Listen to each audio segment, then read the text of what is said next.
Good afternoon, ladies and gentlemen. Welcome back to the second APAC Higher Ed Tech and School Ed Tech Conclave. This is part of a 3 day conclave, and today is day three. Day one and day two, we focused on higher education, and today the focus is on school and K 12 education. And over these 3 days, we have been discussing various aspects of the educational roadmap that is taking place in India, and what are the impact and how are things shaping up, and what are the different facets where technology deployment is happening and impacting on further deployment. Good to see Brand's camera is also on finally.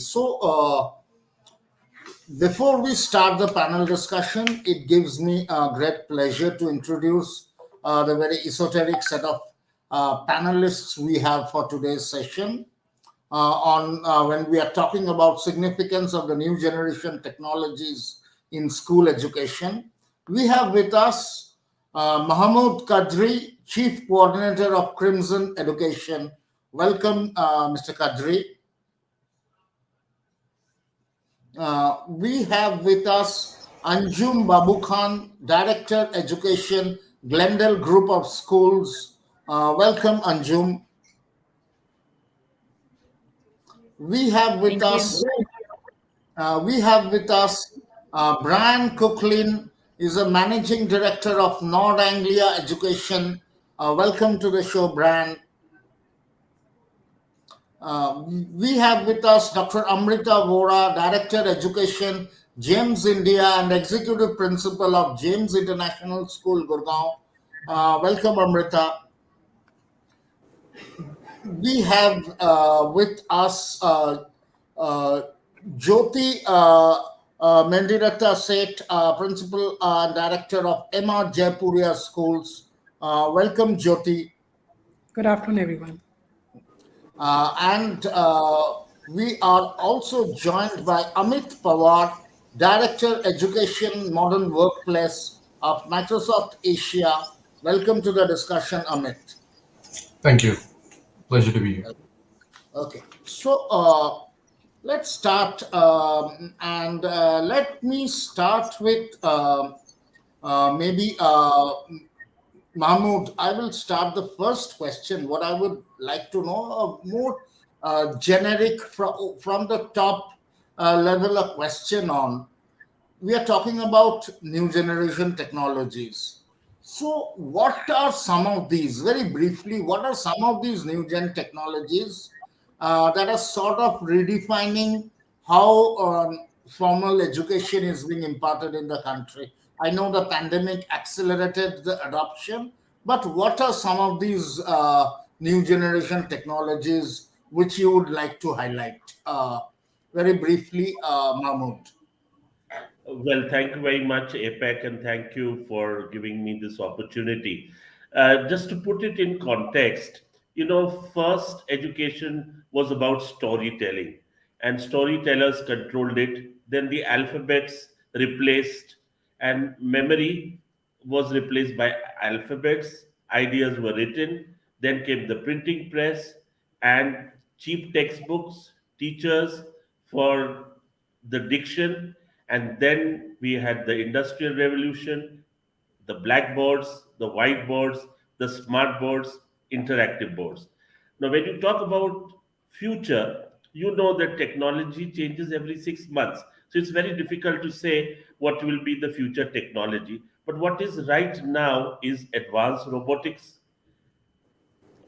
artificial intelligence, Internet of Things, 3D printing, blockchain, hybrid learning, and innovation labs. This is the future of ed tech, which I can see in the next 6 months to about a year. Sure. Thank you. Thank you. Next, I'll come to Anjum. And the question I'd like to put, we are, even Mahmoud mentioned about not a lot of technologies, and We know many of these adoptions have taken place, especially in the last couple of years during the pandemic when teaching went in a completely online kind of mode. Now, post pandemic, even as we come back to physical, what is likely to emerge is a more a blended kind of learning or a hybrid kind of learning mode, where both physical classroom learning as well as some portions of online learning are likely to coexist. My question is, when we are talking about this hybrid learning mode, the leveraging of technologies, how can it help, especially school students, in their personalized learning space? See, ultimately, it's about what concept they are able to grasp and sort of absorb within themselves. That personalized learning, how can technology basically help there? What's your view, Anju? That's quite a loaded question, actually. There's just so much to be said in terms of harnessing technology to help us, right? To help us work smarter, not harder. And I think we can thank the pandemic for the fact that we have had all our faculty, our student body, everybody get very comfortable with the online remote learning scenario. Now that we are going to be soon blessed to go back to the physical learning environment, which is ideal because it needs to be multisensory, what do we want to still keep from technology, of what ways it's helped us? I think flip learning, that was around even prior to the pandemic, but I think now we're realizing that we have that much more.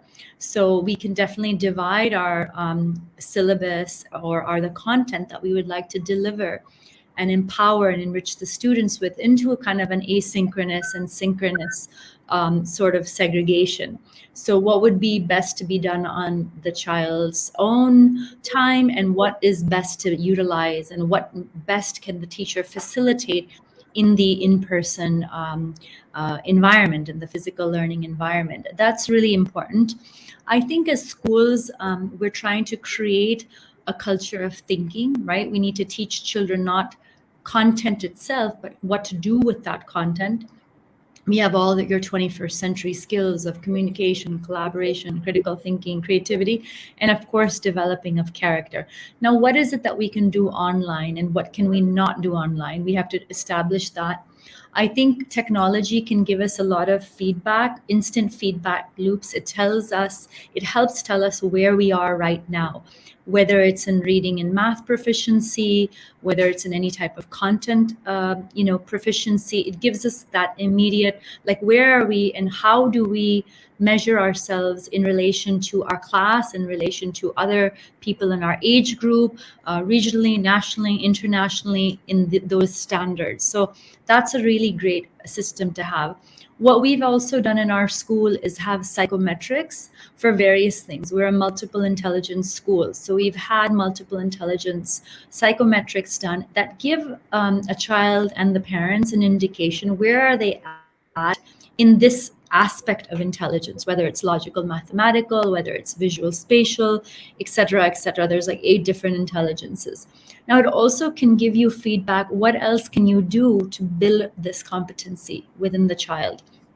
Same with habits of mind. We've actually had psychometrics that would measure the child's growth mindset, their grit, their metacognition skills. And these habits of mind actually are a very, very good indicator of how they would actually fare academically in school overall. And of course, there's certain things that we can do to sort of build grit and build growth mindset. So this has actually been a great way to do it. But I mean, overall, I think that we want to be holistic. There's tools like, for example, in verbal linguistic, you would have something like a book creator. In visual spatial, you can have Canva and Padlets and e-portfolios. Take instant, polls that give a sense of how the child are feeling. A logical, mathematical, there's loads of things, whether it's Khan Academy or Quizlet or testing math proficiency, for example. For interpersonal, we can harness different social media tools that we have to help collaborate and work together, even if we're not physically together. And we got really used to that. So these are a couple of ideas that I wanted to just start off with. Of course, we can go on and on, but I'll stop here. Sure, thanks. You gave a nice picture of how technology can be leveraged for a overall holistic picture of education. Amrita, I'll come to you next. We talk about technology, but one of the key aspects is, especially in the Indian context, if we look at two key, if I may say, the pillars on where technology deployment stands are the connectivity issues and the power issues. And we know across our country, the quality of connectivity, the internet connectivity is definitely not uniform. Neither is the power quality uniform across. So, what that basically means is the technology deployed, the standard is definitely not uniform across different geographical location. And the other challenge here is all technology comes at a cost. And we know, again, the Indian population is coming from different socioeconomic strata. So even within the larger cities where the quality of technology might not be such a problem, there can be the affordability issue that can be a challenge. So, how can schools look at these uniformity in technology quality and the affordability issue so that all students get a fair standard usage of technology per se? Thank you, Rajneesh. And once again, it's a really, really loaded question, and one that I think as educators we all have struggled with through this pandemic in particular. We all have EWS children, thanks to the RT, in our schools. And yes, we know that the digital divide is real. But we also know that technology is here to stay. And now it is as things are, it is in the very bloodstream of education as of today. We can't really do away with it as such.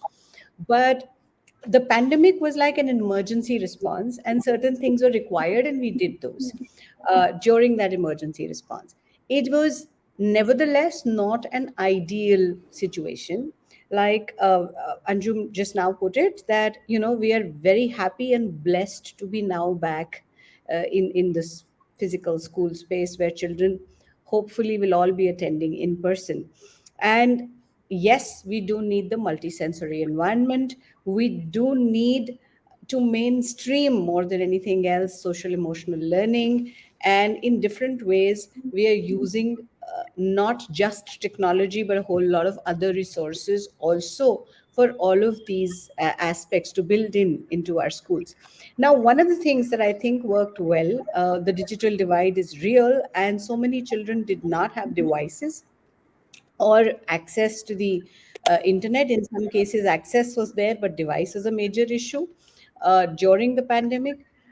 As a school, I think we rolled out a compassion campaign towards the beginning, and we requested for children and parents to uh, give us old devices if anybody had anything to give away.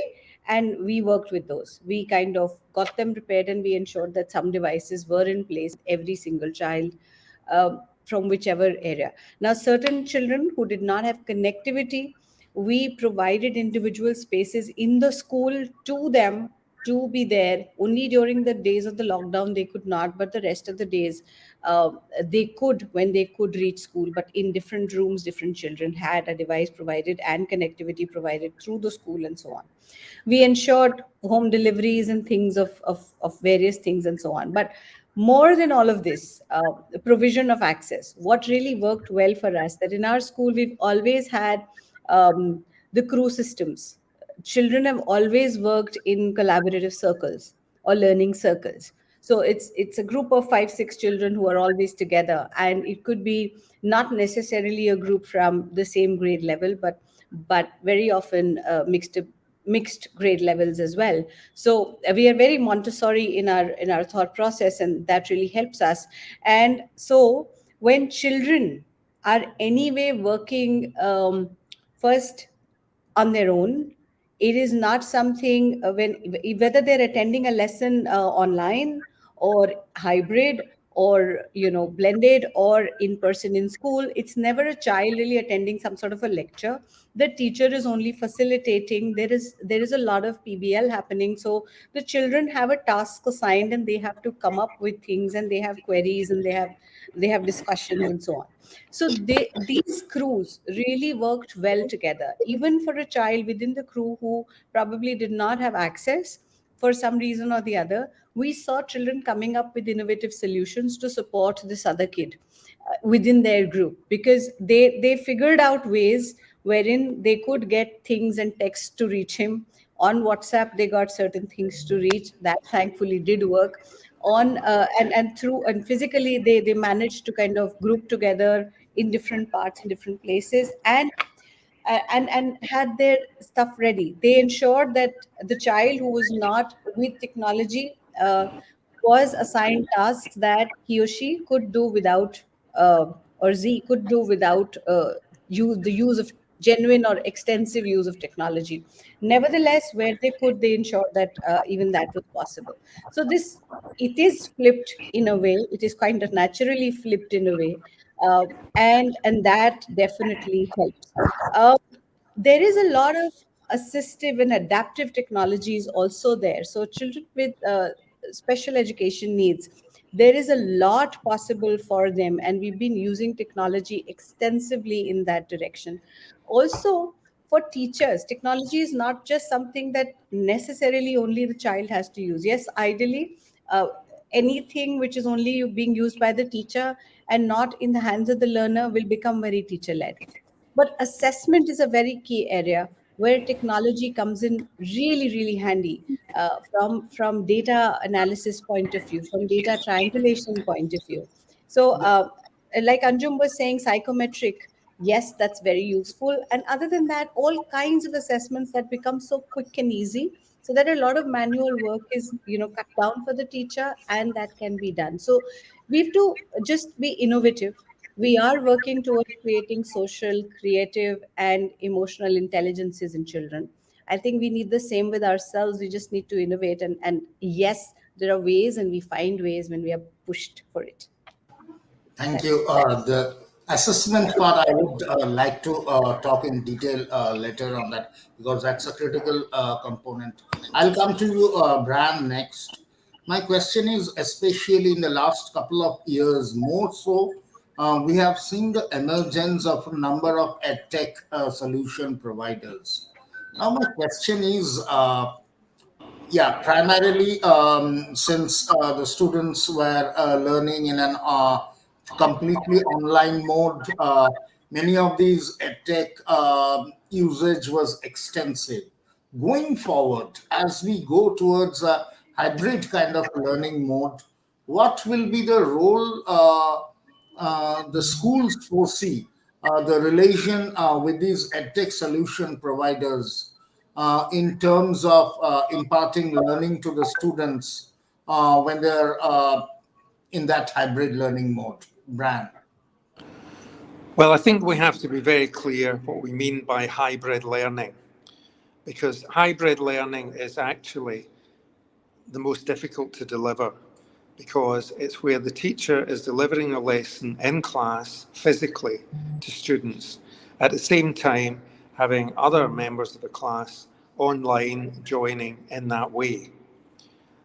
Now, that is difficult to do because it's difficult to respond to everyone's needs in those circumstances. So in actual fact, a complete online learning solution is easier to manage for a teacher than this mixture. I think what we're talking about is not so much hybrid learning, but giving choices and options. So for example, we saw during the height of the pandemic, through our virtual school experience, that there were students who definitely benefited from online learning because they saw it as the gamification of learning. There were other students who are normally shy and retired and reserved who could flourish online because they weren't embarrassed, they weren't having to justify work or explain to colleagues or share with colleagues. So those groups definitely benefited. And what we're seeing just now as we return to school physically in our Nord Anglia schools around the world and our 5 Oak Ridge schools in India, what we're seeing is to give opportunities for choice, so that certain times in the week, we're giving people a chance. Do you want to complete this online, or do you want to do this in class physically? And I think we'll have to be much more flexible in how we're delivering learning. Now, all of the things that have been mentioned have actually been around for some time. These are not new developments, but what we are seeing more use of is artificial intelligence. And we're using, for example, one company called Century Tech. But the advantage of that is that homework can be set in that way. It's automatically corrected, and the student, at whatever level they're at, and it doesn't matter whether they have difficulties or whether they are the best student in the class, they can all work at their own level, and the artificial intelligence model will show them how to get to the next level, where they went wrong, what they have to correct. So it's very popular with both parents and children in that sense. But this is only one aspect. There's the growth of augmented reality and virtual reality. And that's what takes the technology beyond one-dimensional to 2- and 3-dimensional. And we're not even talking today about the metaverse, which isn't fully here yet, but is coming. Now, parts of it are here, as was mentioned earlier by Mahmoud about blockchain, which is what delivers cryptocurrency and non-fungible tokens. But what it's also delivering are things like brain-computer imaging and interfacing. And you already have experiments where people are having microchips actually inserted in the brain so they can replicate the experience of virtual reality or augmented reality without using a headset, and that they'll be able to experience many of these situations via an avatar. Now, none of this is available to schools yet, but it's not going to be that long before it is. And we are certainly seeing in schools much more use of augmented and virtual reality, because this gives a student an opportunity to get a real sense of a situation they might not otherwise know.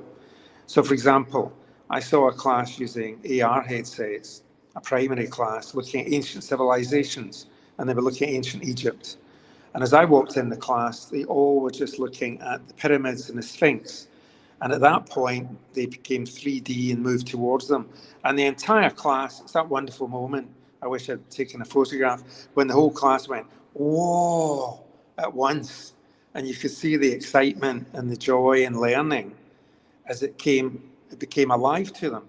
Now, many of those children, probably all of them, have never visited Egypt, haven't seen the pyramids, but it seemed very real to them. Similarly, in an art class, the teacher, just for 30 seconds, got them to put on the headsets, and they experienced swimming with fishes. Now, I had the headset on, and I had to dive out of the way because I thought they were coming straight for me. But we had them on for 30 seconds, and then she asked the class, paint the fish you saw. And I was stunned at how detailed, bright, colourful those paintings were.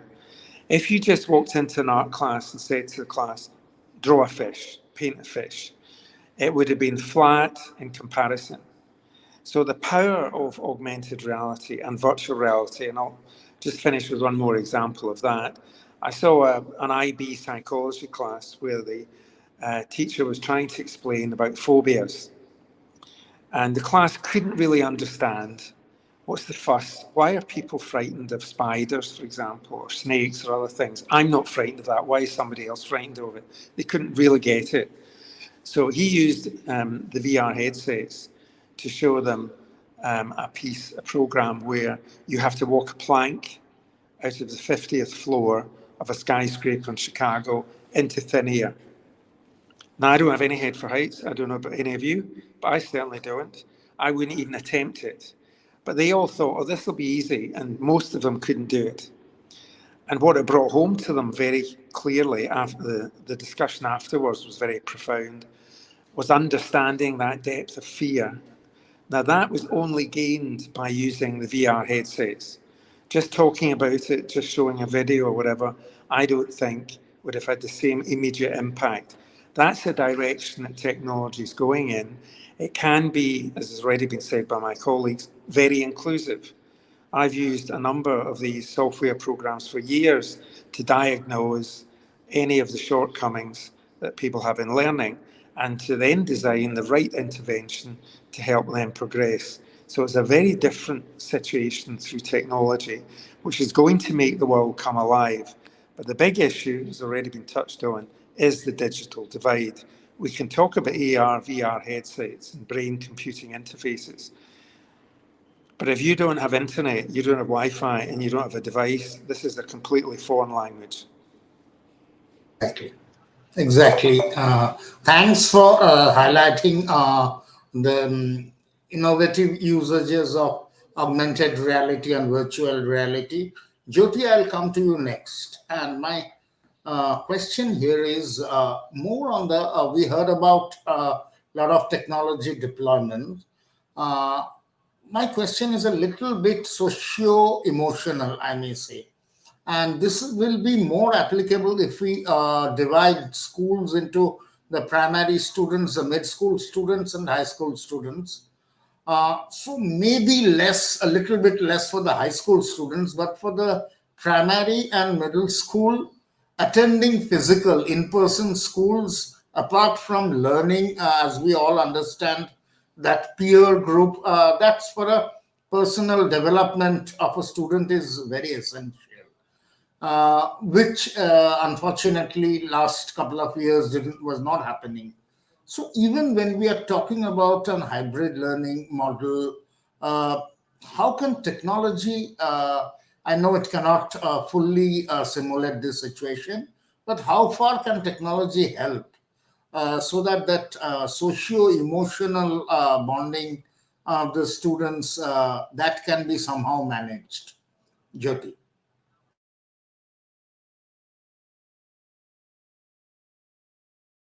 You're on mute. You're on mute. Especially, thank you so much for that question. And yes, it is a very difficult question to answer, especially when you're talking about SEL for primary and pre-primary and middle school kids. Coming from a place where most of our schools are in tier 2 tier 3 cities, where connectivity is an issue, where kind of internet is not there, families are having only one smartphone also. So there the father leaves the smartphone at home, especially when there is a class going on. All these things are happening, but I feel there are multiple ways in which we can make the students connect using technology.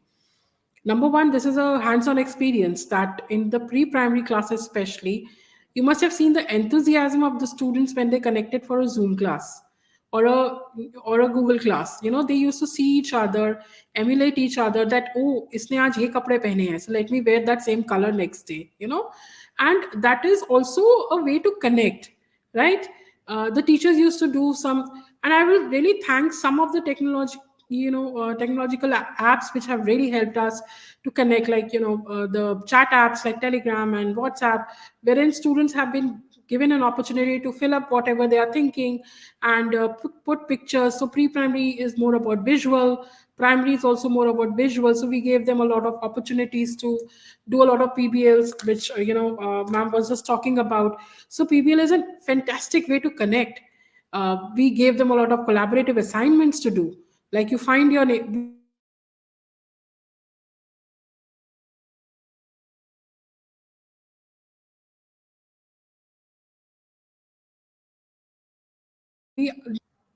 Sorry, I'm back. So find somebody in your neighborhood, find somebody, a friend, find a relative, find a cousin, find a sibling, even if the sibling is 2 years elder, 2 years younger, does not matter. As ma'am said, across grades, yes, integration of ideas has to be across grades. The elder sibling might help the younger one to look at the connection in a different manner, the topic in a different manner. The younger sibling might give an insight to the elder one to take it up in a different manner, and it really helps in enhancing the creativity skills of the children. And this all is possible only because of technology. If they are not sitting together, the last year we had a wonderful intervention in the name of virtual tours. We every weekend we used to do a virtual tour for children of primary school, where we used to take them, we used to call them on a webinar and take them to virtually to different places, and then we told them to connect with each other and present a virtual tour to us. So then they connected and they gave a virtual tour to us also as teachers. So that again is a collaborative effort, and how virtually they are looking at different places across the world. That was one of a very, very good thing which we did in our school. Sir was telling about storytelling. Yes, storytelling is itself in a very beautiful way. But when we flip it across and we tell the children to do a storytelling session for us rather than the teacher doing it, and then they come across and they give wonderful sessions, and it is so amazing to see that they are using one dialogue is coming from one side, the other dialogue is coming from the other side, and the theatrics that they use is fantastic, and the collaboration they do. The teachers and the parents came back and say, अरे ये तो Zoom पे बैठ के अपने friend के साथ पूरा session बना रहा था कि कल मैम को presentation देनी है. And this I'm talking about primary school kids, like class 3, 4, 5 kids getting together and just doing maybe a small lesson from where they have to kind of present. So yes, technology is hugely impacted, especially with social emotional learning. So obviously this communication, collaboration will happen. And the peer group learning that you were talking about is very important, but more important is the emotional connection that you maintain with your teacher and with your peer group. So we started formulating, just giving an idea, we started formulating mentors group in these classes, especially in middle school, where we assigned one teacher, we say 10 students. And every weekend, these 10 students and the teacher will get together and have a discussion, connecting with whatever problems they are having, whatever issues they are having, what kind of resolutions that they can get to each other regarding studies, regarding, following a particular timetable. And that really, really helped the students a lot. Because there were times they were saying that हमारे पास smartphone नहीं है तो हम क्या करें. So then the other would say that no, don't worry, ma'am has got recording of the session. You go and see the recording. If there's anything, you can call me up and we can discuss it out. So they started making these bonds. And when they started making these bonds, when they came back in person to the school, believe me, there were students who had not spoken to each other in an in-person classroom, and they were now connected with each other. That made a huge impact to the children. And the biggest, I'm just taking one more minute and just going to tell you about this. I feel that online gaming, though we all, kind of look at it at a different prospect, but online gaming is a wonderful way of connecting kids together. They become competitive, they become thoughtful for each other. अरे तू हार गया, रुक जा, अभी मैं आ रहा हूँ. That kind of thought process comes. And live streaming, and believe me, we have seen students studying in smaller classes. They have got their own gaming PCs, and of course, it's an affordability thing also. But they are doing it. PUBG was a beautiful way of getting students together, getting children together. Come what may, they covered each other backs. So even if we, don't see it as a very good tool, but it connected them socially and emotionally, that yes, we can protect each other's back. And that is, I think, a very, very important thing to do in today's time, that you are covering each other's back as peer group, as friends, or maybe just staying with each other. So that is something that I feel is from my end. Thank you so much. Thank you. Amit, I'll come to you next. Now, you heard all the educators talking here about and extensively a lot of technologies, augmented reality. We heard about virtual reality. We heard about gamification. We heard usage of analytics and AI. So, as a premier technology solution provider, how would you be helping students with some of these technology deployments, and also keeping in mind one rider I will keep that we have discussed, the affordability part of it. So keeping that in mind, how as a technology solution provider you can help the schools? Really appreciate the question, Rajneesh, and I'm following a lot of esteemed leaders in the education space. So, as a servant leader to a lot of schools and ministries of education across Asia, it is my pleasure to actually work with a lot of customers across Asia. So I cover area between New Zealand and India. So there's a vast amount of diversity in the way that education has evolved in the last 2 years, specifically with the pandemic and the adoption of technology. And what we have come to a conclusion is that we have to enable equitable education. The responsibility for platform providers and technology providers like Microsoft is to enable that through making sure that we are designing our solutions which are inclusively designed, that are built for accessibility and inclusion, which I think we touched on from one of the speakers, accommodates the different learning styles. And we talked a little bit about that earlier.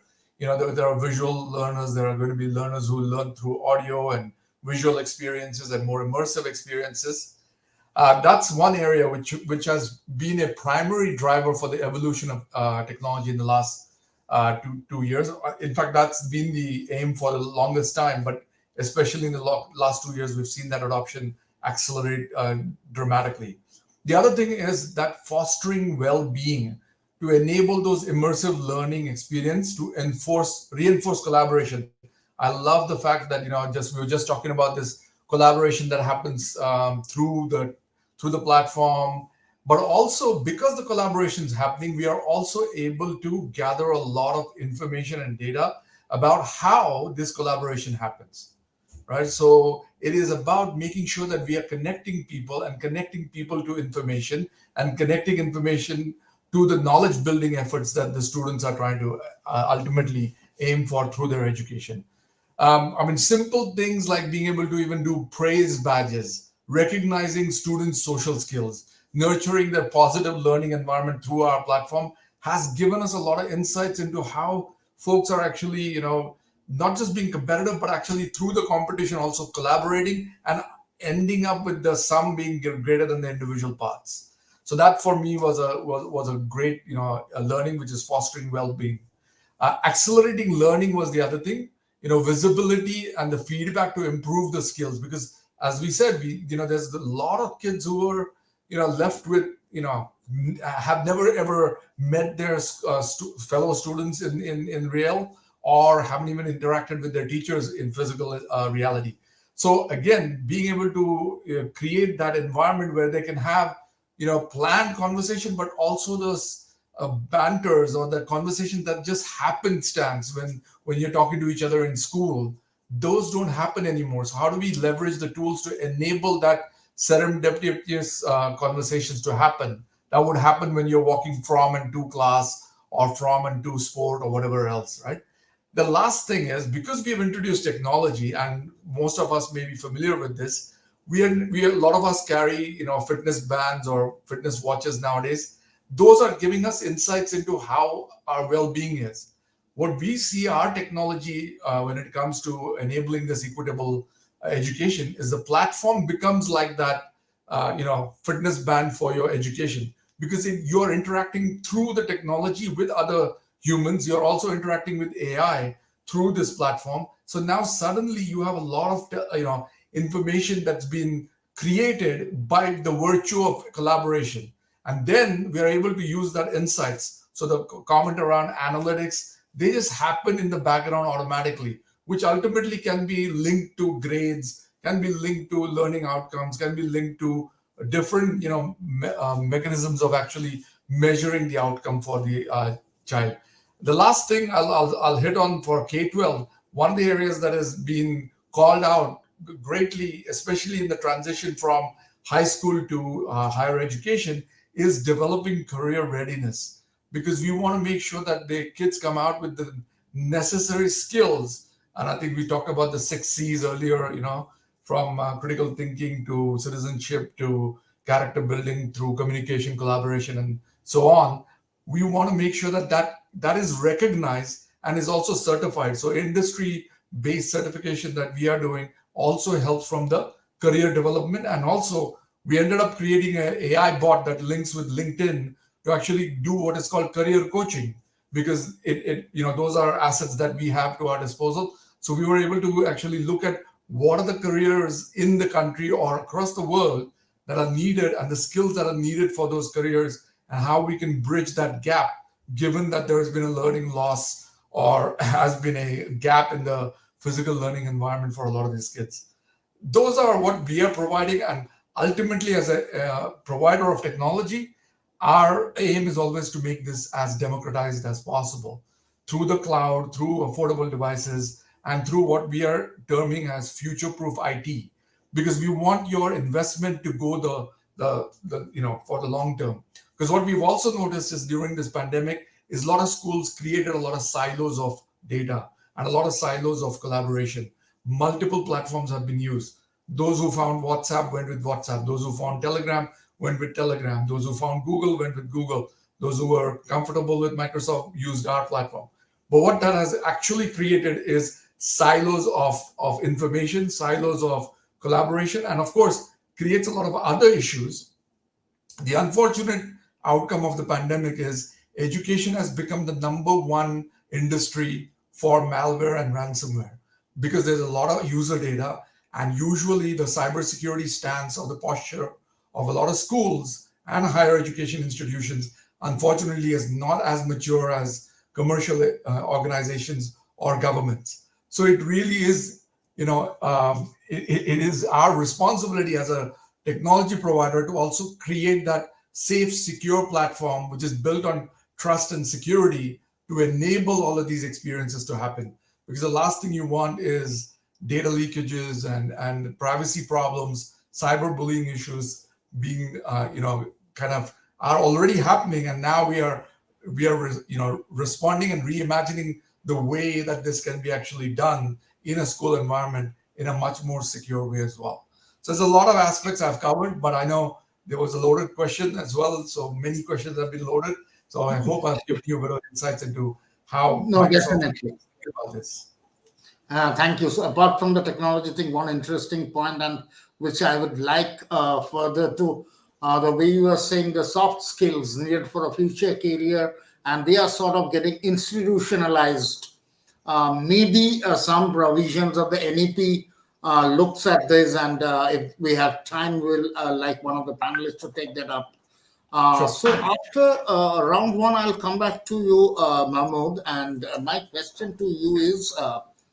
We are talking especially in these online mode or in the hybrid mode, a lot of focus has been on experiential learning, and experiential learning by nature can be done best when it's done in person only.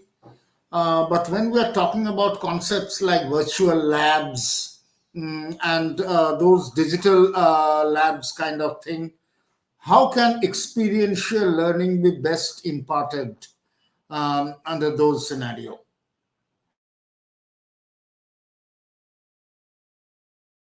You are on mute.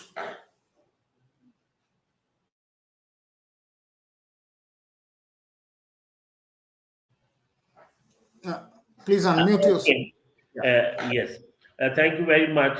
Now, this is in hybrid model, we have at Crimson, we have a model where there is a school that is the school that is online, and the school that is near to the student becomes his home school.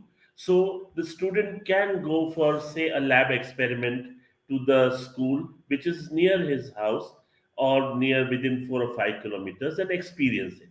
So this is one model that we have experimented with, and we are fortunate to have Cambridge recognition for this particular hybrid model, and we hopefully would like to get this rolling.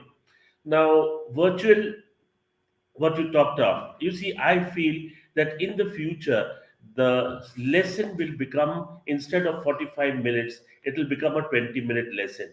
And there will be 20 minutes of lab. And this 20 minutes of lab will, as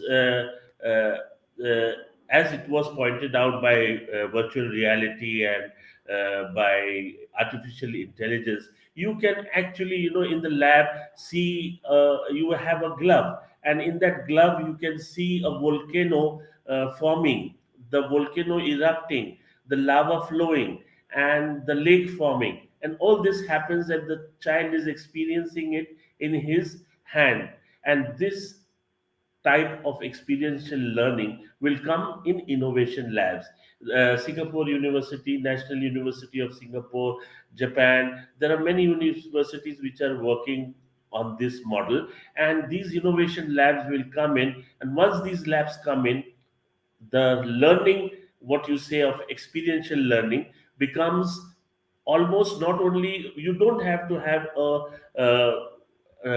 equipment to cover your eyes, it will be right in front of your eyes.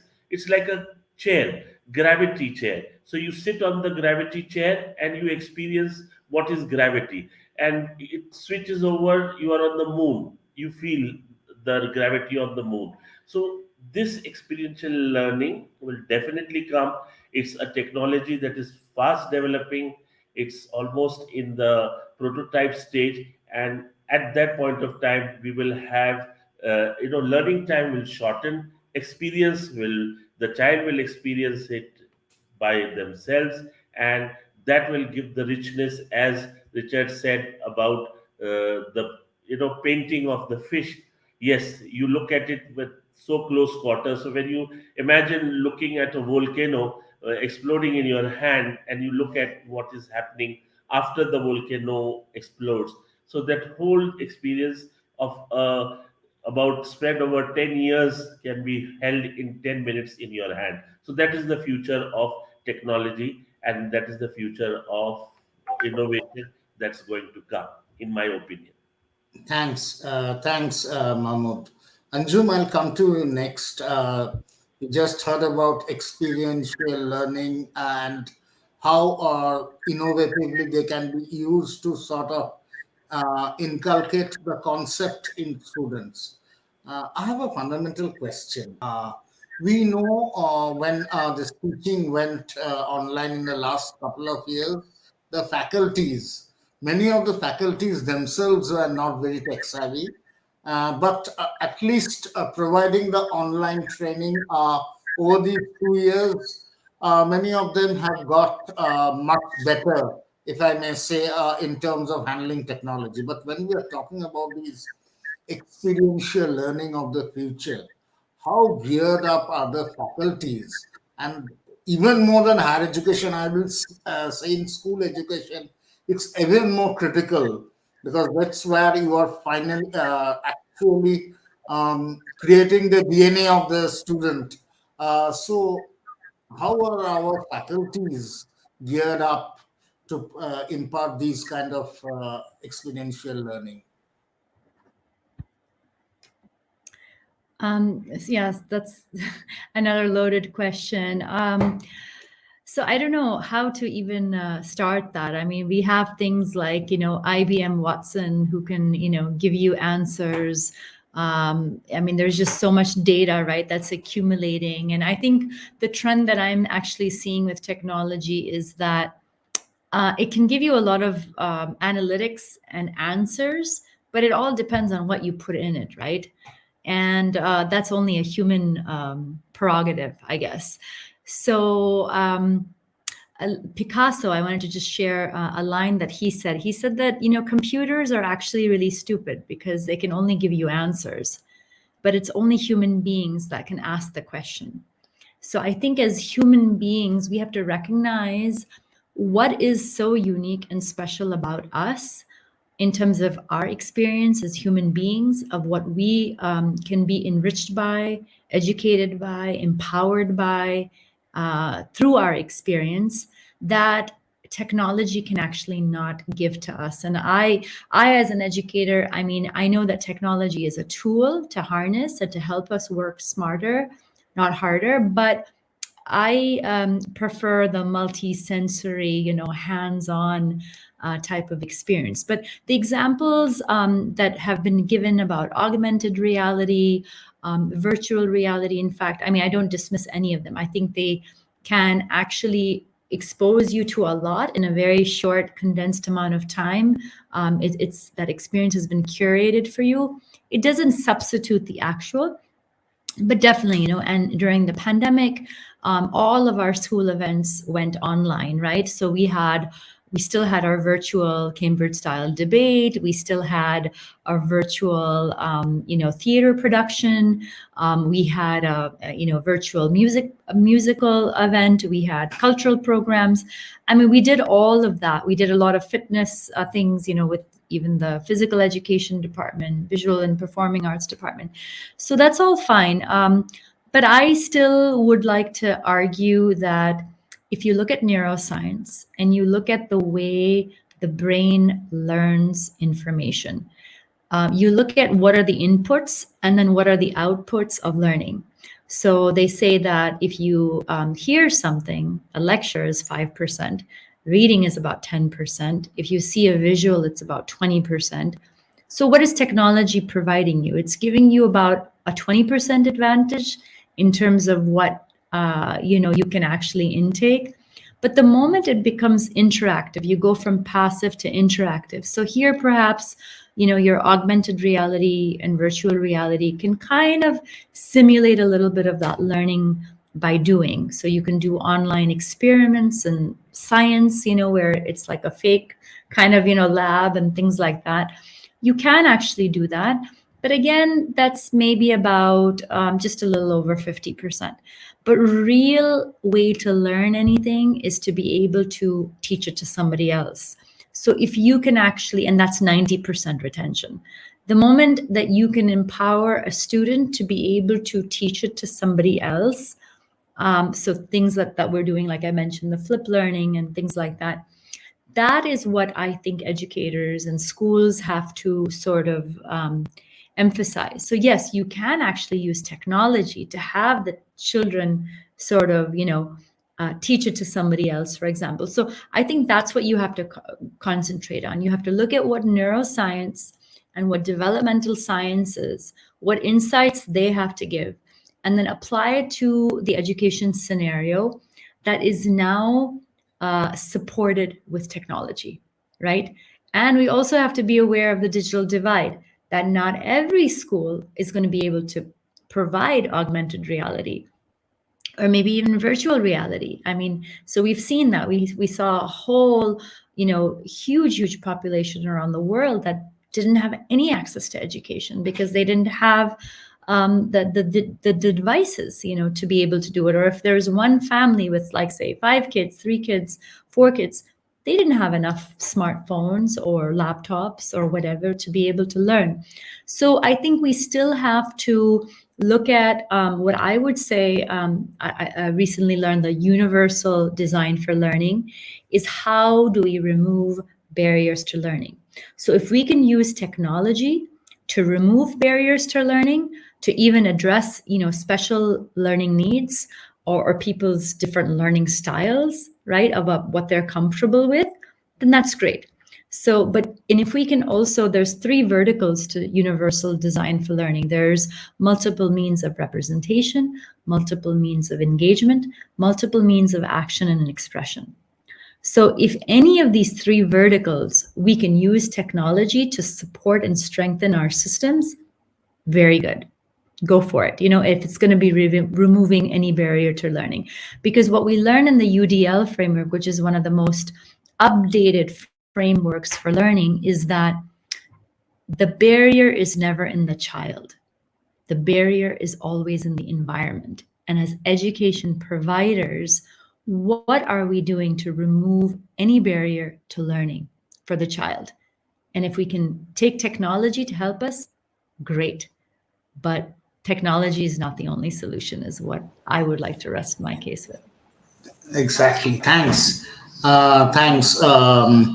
Okay, Bran, coming next, and as you volunteered, there are 2 questions. One, I wanted to ask you specifically. Maybe I would want you to answer that first. Earlier in your earlier session, you talked about blockchain, and we also heard, I think Amit mentioned about with a lot of these data getting generated, schools are facing a cybersecurity risk.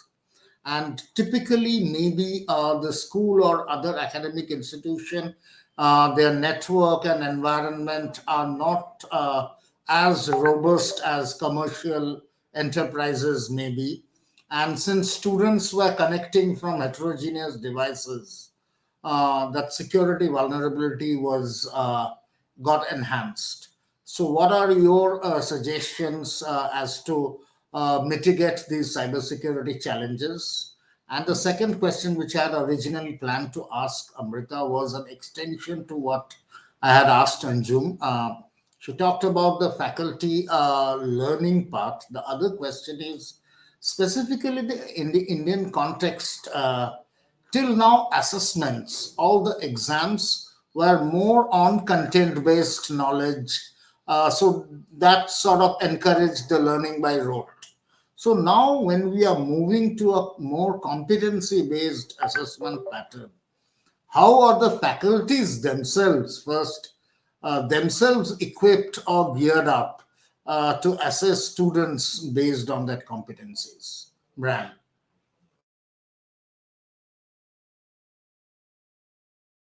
You have to unmute yourself. You are on Yes, mute. sorry, I wasn't unmuting. I think it's unmuted now. Yes, thank you. Thank you for the two questions. And can I also start by thanking Amit and Microsoft, because I think in our case, North Anglia Education, all of our schools have used Microsoft Teams throughout this period. And the reason we've done that is because we found it to be the most secure, the safest, and the best protected. So, and can I just say, I'm not on any commission from Microsoft. And even although I had to work remotely for 13 months, doing 1,300 Teams meetings, Microsoft never even gave me a certificate, a loyalty card, nothing. So I'll just get that off my chest. But I think importantly, I think that Amit can look into that. I think importantly, Microsoft Teams, I found, were particularly good at providing security, particularly good at adapting to situation and giving us different tools to help the collaborative learning, the breakout rooms, etc. Right, so that's my advert for Microsoft finished. However, on a wider note, the problem we have is that schools are very vulnerable to ransomware, malware, and to criminals of all sorts.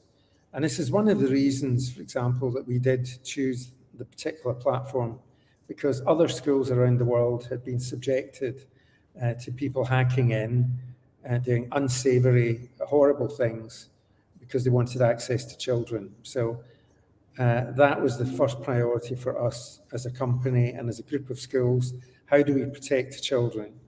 Then you move on to how do you protect the staff, the parents, the children, everyone in a cybersecurity setting. Well, because we're part of an international company of 79 schools in 31 countries, it's easier for us in that sense because everyone is connected with everyone else, the students through Global Campus, as we call it, and all of our staff through what we call North Anglia University. And it means you share all the ideas, you share the antivirus software, you share whatever it is that works in the given environment. But regardless of how small or large you are, it is a constant threat and danger. And over 40% of all of the ransom and malware attacks last year were targeted on educational institutions. And to a large extent, India has been protected from that for two reasons, I think. One, because India has a lot of IT experience, and a lot of people in India have created their own platforms, their own circumstances, their own systems. And so the criminal element has to get to grips with that. That doesn't mean they're not going to be able to do it. It just might mean that for Indian schools, it has taken a bit longer to reach us. But we do have to be very conscious of it. And how you protect yourself is, well, things like the antivirus software has to be in every device, no matter. The platform has to be secure. You've got to make sure that you're using cloud computing rather than multiple servers. Blockchain is an even bigger protection, but that's not really available for most schools at present. as a system they can utilize. But the beauty of blockchain is that it is individualized. You can do what you like with it in your own circumstances, and it's difficult for somebody from outside to access it. And those are the sort of requirements you have for protection. But it really has to be step by step. You have to make sure that everyone using the devices is following the code of conduct. And it's annoying because you have parents complaining about, why do I have to click twice? You know, as if it's a big chore and it's a big job to actually press a button twice. But they do feel that way. They want just to be able to click once and get right through to everything. But you're introducing things like authenticators, like one-time passwords. You can see it in lots of situations. These are all steps to protect us at different times. So I think those are the kind of things that need to be done in order to offer the protection against cyber threats. And that's not even getting to the whole area of cyberbullying, which is something that has been growing over recent years, far more likely to be happening than the physical or verbal bullying that you might have encountered in school. And you know that adults themselves are complaining a lot about how the abuse they get in social media. Even when you put something that you thought was enjoyable, was happy, somebody criticizes it and makes fun of you. You know, we now have that wonderful situation where we're worried about trolls. And as schools, we're trying very hard to protect children from all of that and to give them the tools to deal with all of these things, because they need to be careful when they're using the internet at home or when they're playing games or when it can be easily accessed by other people. So all of those steps are very important, and it's a new part of our job. When I was first a principal 25 years ago, you know, all of the parental contacts for me were by letter, and the secretary brought in the letters from the parents. I read them, I wrote a reply, she typed it, we posted it. The whole thing took a week, probably from start to finish. Now, a parent sends me an email, where's the reply? Why haven't you answered immediately? And that's just one small thing. 10, 12 years ago as a principal, I thought we were really advanced because we put French listening tests on iPods and gave them to children to try and practice. Now, children nowadays would just laugh, what's an iPod? What are you talking about? So things move very quickly, but the way we protect ourselves doesn't or hasn't moved as quickly. And so we have to be very conscious of all of those aspects. The second question in terms of assessment, well, yes, I think India's got a long way to go still to break away from the fascination with rote learning and memorization. Everybody talks about it. Everybody knows it's actually holding back learning, not improving it. But it's a safety blanket. It's what you get from parents. Well, this is what I had to do, and this is the only way you're going to get 45 points in the IB. This is the only way you're going to get a top SAT score. This is the only way you're getting into the top medical engineering school. Forget everything else. And they're missing the point because things have moved on. We've talked earlier about the different skills that are required. I think actually the main skill that's required for the future is adaptability, because unless you can cope with change, the other skills aren't going to count for much.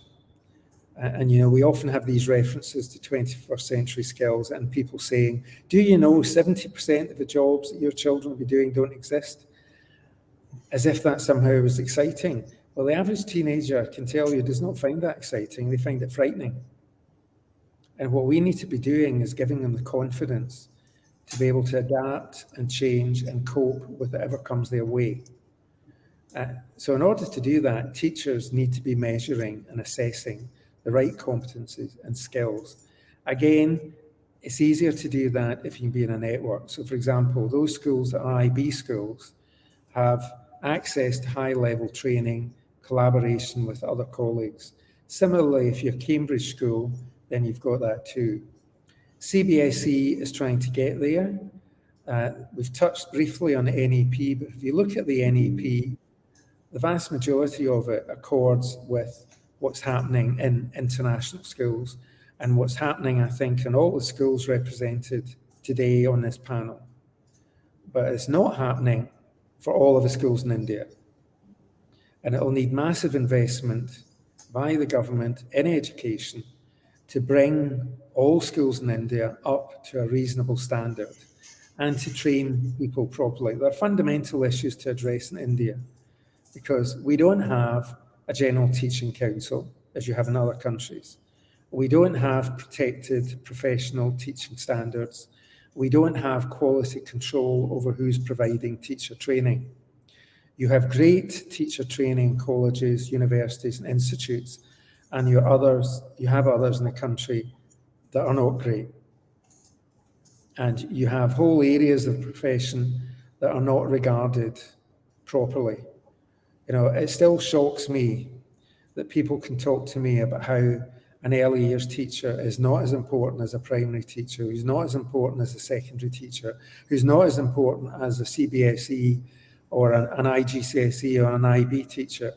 For me, a teacher is a teacher is a teacher. And if someone has the same experience, same qualifications, they should be treated the same way. And if we can't do that in our schools, how the dickens do we expect children to follow that in their careers and paths? So I think there are a lot of fundamental issues to be addressed.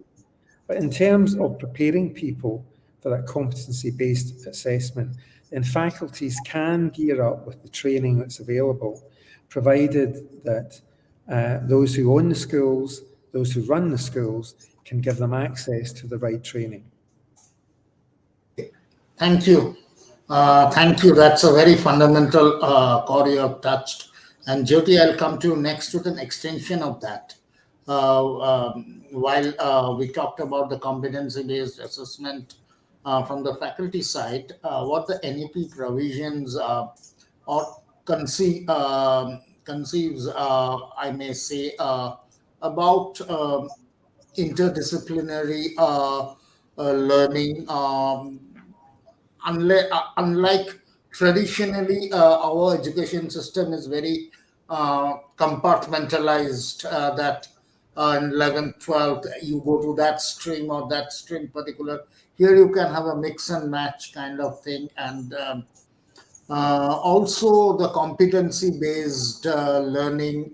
Amit touched about some of the, if I may use the word, softer skills, but they also need to be institutionalized. Unless they are not institutionalized, maybe they would not be given the due importance. So in all this scenario, how can technology help the students, especially in implementing some of these NEP provisions? Great. Thank you so much. Yeah, that's a very important question, especially regarding the interdisciplinary part. And we are something, I mean, very coming from the institute that I am, organization that I am, we are very proud that since the last 5 years, we have continuously been doing ideal projects.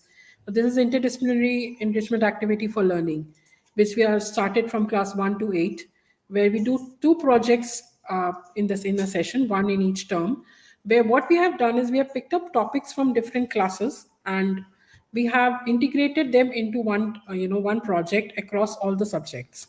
So one teacher finishes a project, the second teacher picks up from where the teacher has finished, and from the learning of the first subject, it seamlessly goes into the second subject. During the pandemic, we realized, of course, all these activities were planned in the process of being an in-person class. But when we realized that there was pandemic and we could not do anything, we started doing online, a lot of online activities which were there where the students could get together and formulate a certain task. So that is what we did, taking help of the edtech tools.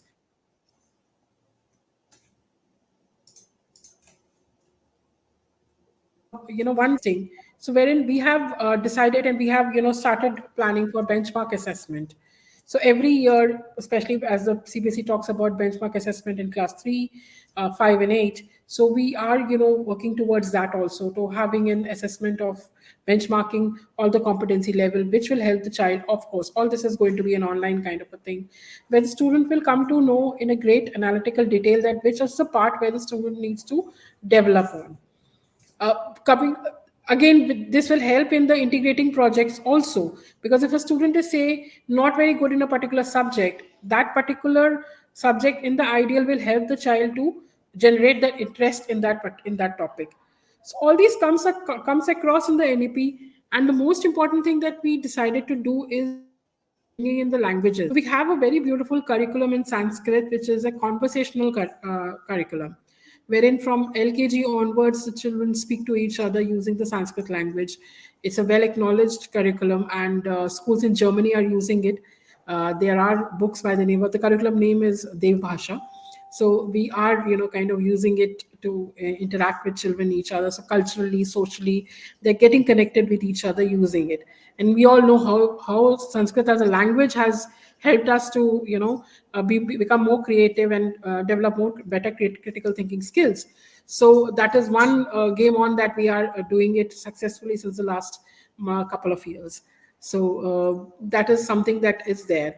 Uh, ki- Continuing with that integrated approach also, NEP talks about integrated studies till class 5 continuously, and getting all subjects together, which is going to be a very difficult task in changing the mindset of the parents to adopt that integrated, studies. So wherein technology will be needed, we'll have to bring parents on board, involve them into, doing projects together, which will make them realize that how integration of subjects is going to help them, especially in tier 2 tier 3 cities where we are. Believe me, parents are not, they are still into the traditional mindset ki kitab hai, padhna hai, isme se paper dena hai, so just telling, coming from there. I'm sorry, I'm using Hindi in between because I love being there. So I love using the language in between. Yeah, so just saying that we have to bring the parents on board, we have to do some activities online itself, because of course the parents cannot find time to go back, come to the school and do these activities, where again the technology is going to help us a lot. So all these LMSs, these ERPs are really going to these are the tools that needs to develop and to take them to the next level. In the ERP system itself, there should be ways in which the parent has to log in every day, check certain things, and then come back and tell that okay, this is possible or this is not possible. Collaborate not only with themselves but with their students also, with their children also. And when they integrate and talk about these subjects, then only the learning will happen. Today, there's one thing that we keep on talking about a lot. We teach history talks only till 1947. Nobody teaches what happens after 1947. Why? Why is history only teaching till 1940? There's so much has happened. There's wars happened. There have been victories. There have been losses. We don't talk about it in the books, and we can only talk about it only through the technology only, bringing all of them together through these projects, and then only we can talk about them. Bringing an army personals from different fields, tell them to talk about, share the war stories. Then the students of today will know what happened in 1961 or what happened in the Kargil war, which the students don't know about. They only know about our 1947 stories. So that is something that technology will really help. And because I'm from a social science background, I feel the virtual tools are going to be a big hit, and we should talk about having a virtual tool literally every time. The AR and VR things are something which we need to really think about a lot, making it a kind of a mandate in every school. And CBSE is also working into the same regard. Sure. Thank you. Thank you. Very innovative usage again of AR, VR tools that you mentioned, and maybe for Amit, for you some food for thought. Maybe Well, in fact, I'll come to yeah, I uh, mean, yeah, I'll make a comment later on, but yeah, I do have a sure. comment on that. What I would like to, we heard within India there are these IB schools, Cambridge schools, the CBSE schools, and ICSE, and the other boards are there, and still there is a sort of a lack of uniformity or standardization as far as adoption of technology is concerned. So again, as a technology solution provider, maybe I'm not saying that maybe some of the panelists represent here the schools which if I may use a word within quotes, are the premier schools in the country. But there are definitely schools beyond that also. So, how can technology help in standardization across schools belonging to different education boards? So that means even getting the regulatory bodies to converge on certain ideas. So, how can a technology solution provider help there?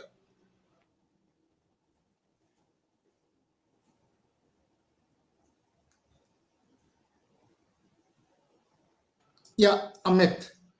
Yeah. Sorry, could you just repeat that again? I've just lost audio for a second. Yeah, no, no. What I was mentioning is how can, as a technology solution provider, provide technology that help in a standardized quality of education being imparted, Yeah, irrespective of the boards they are belong to or the yeah. nature or standard of the schools. Yeah, in fact, I'll link that to what Jyoti Madam was just saying there. I think the one of the actual areas that we saw adoption of that grew a lot was Minecraft Education Edition.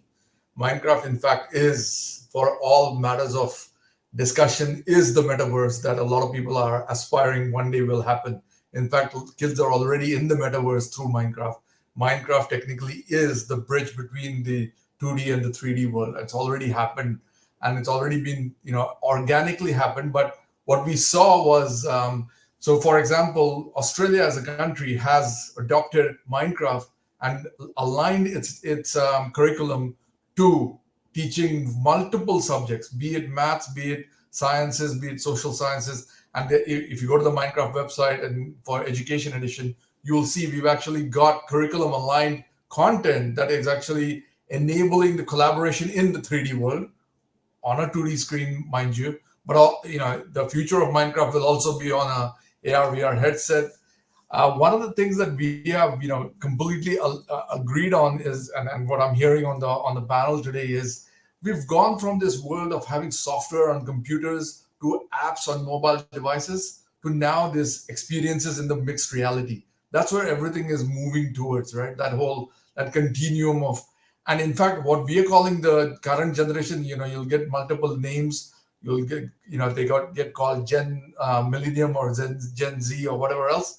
We in fact think about them as generation who doesn't actually differentiate between the physical and the digital. There is even a word for that called phygital, because these kids don't actually differentiate between those experiences. I mean, I heard about the gaming experience through PUBGs and the Fortnites and Call of Duties of the world, but that actually is creating a lot of different capabilities and skills, which we've tried to encompass and put it into a platform like Minecraft.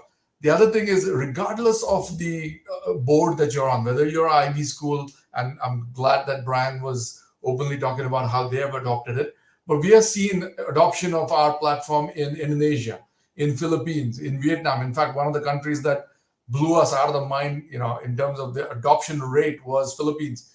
They literally, I was sitting in my bedroom that I'm talking from here. In the matter of a weekend, we actually empowered 19 million kids to come online. Now, one of the other things is, this is a democratization of technology that has never happened before, and democratization of access to information that has never happened before.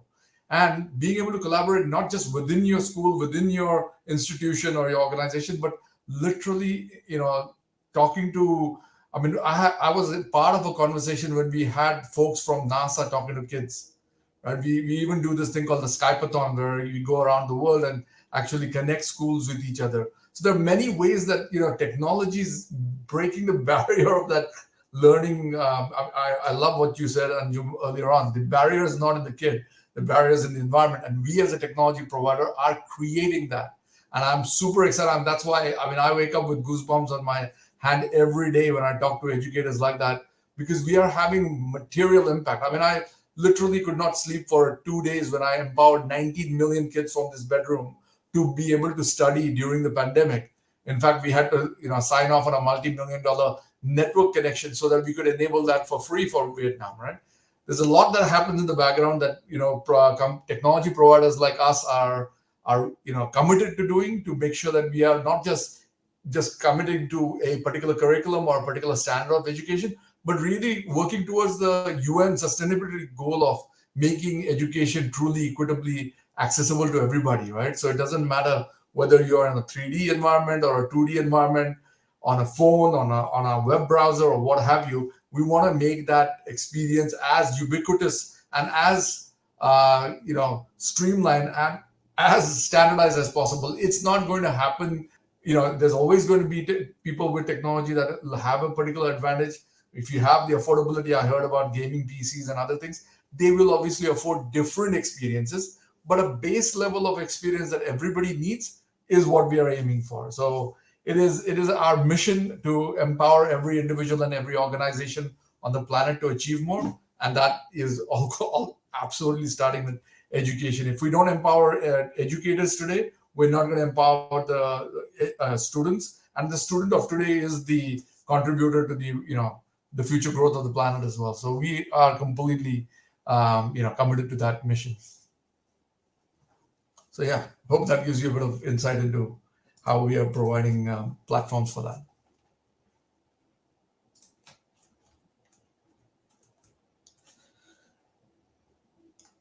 Can't hear. You're muted, Mr. Rajneesh. You're muted. Thanks, Amit. In fact, I would have liked a brief 30-second comment from each of the panelists about their plans on technology for the next 12 to 18 months. If everyone agree, but very briefly, 30 seconds each, in the order which we had started, maybe with Mahmood. And Anjum, a couple of minutes, maybe, if we can hold on. Yeah. What's the question, Rajneesh? I'm sorry. On the next 12 to 18 months, what's the technology on priority you see being deployed in either your institution or overall in education? Obviously hybrid. It is, a mixture of hybrid learning and a mixture of online, offline. That's what we see in the next couple of months. Okay, thank you. Anjum, next 12 to 18 months, the priority technology that you would like to deploy. Yes, so as I mentioned, I think when we adopt the universal design for learning, we're going to harness technology to see how we can maximize learning by minimizing barriers to learning and just enrich, empower, educate the best way that we can using both asynchronous and synchronous models.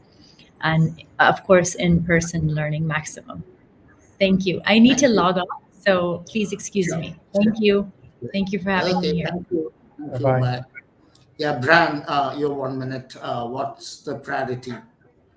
I think for us, we're involved in a very exciting program called Digital North Anglia, where our teachers are developing, using all the EdTech tools at their disposal, are developing lessons in a different format. But we're seeing it very much as a tool for teachers, not a substitute.